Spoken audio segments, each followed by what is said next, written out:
près d'un demi-million, un peu plus d'un demi-million en fait, de fonctionnaires de l'État québécois qui sont dans les rues, qui manifestent un petit peu partout au Québec. Ce mouvement de grève a commencé hier et il va se poursuivre en fait jusqu'à la fin de la semaine, puisqu'à partir de demain, ce sont également les infirmières qui vont rentrer dans le bal. Alors donc, principalement le secteur de l'éducation et le secteur de la santé qui sont touchés par ces grèves.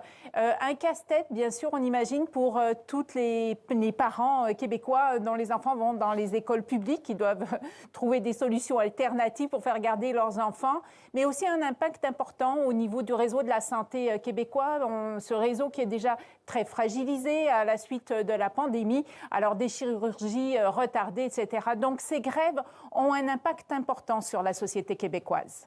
Et Catherine, c'est un bras de fer qui se dessine entre le gouvernement québécois de François Legault et les fonctionnaires québécois. Effectivement. Alors, en fait, les négociations achoppent depuis des mois sur deux questions principales.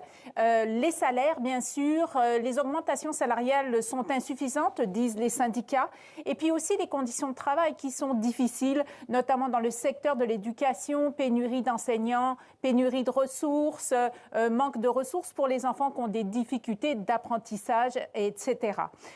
Donc là, le gouvernement demande aux syndicats de revenir à la table des négociations avec une contre-proposition.